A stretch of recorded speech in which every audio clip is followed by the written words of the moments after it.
네, 우리 선수단이 묵는 도쿄 올림픽 선수촌 외경입니다. 이 범 내려온다란 문구, 그리고 한반도를 형상화한 호랑이, 김부겸 총리는 현수막 보고 뭉클했다며 선전을 기원하기도 했죠.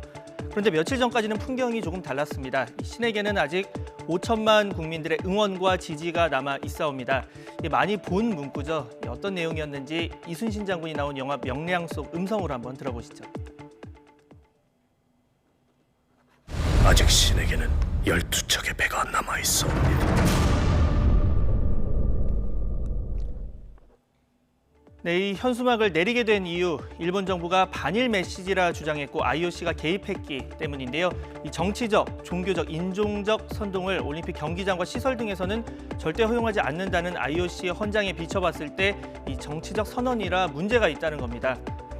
자, 그런데 이 문제는 그 기준이 얼마나 공평하게 적용되느냐는 건데요. 대한체육회는 헌장 50조를 일본 우길기 응원 문제에도 똑같이 적용하겠다는 말을 듣고 현수막을 철거했다고 밝혔습니다. 하지만 일본 올림픽 조직위는 우길기는 정치적 주장을 담고 있지 않다고 여론전에 들어갔습니다. 네, 지금 사진을 이제 좀 보실 텐데, 자, 태양이 외곽으로 뻗은 모습을 형상화한 선, 일본에서는 uk광이라고 합니다. 지금 왼쪽에 나와 있는 두 사진을 참고하면 되겠는데요. 일본 정부는 이 문양이 과거부터 행운의 상징 등으로 쓰였던 문구이기 때문에 우길기도 문제가 없다, 이렇게 주장을 하고 있습니다.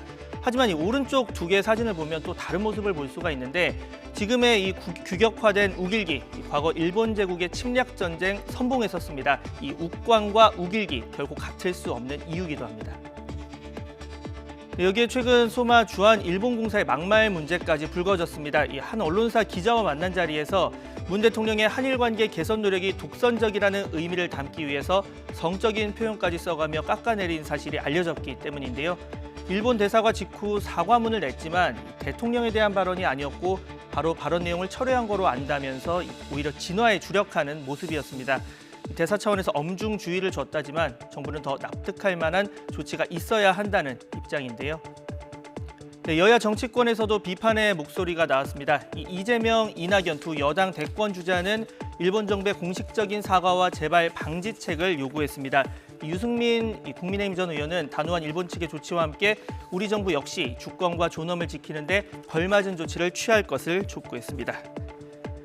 네, 이런 가운데 일본 극우단체는 최근 우리 선수촌 앞에서 우길기를 내걸고 시위까지 진행했습니다. 이 올림픽을 통한 한일 관계 개선, 여러모로 쉽지만은 않은 상황입니다.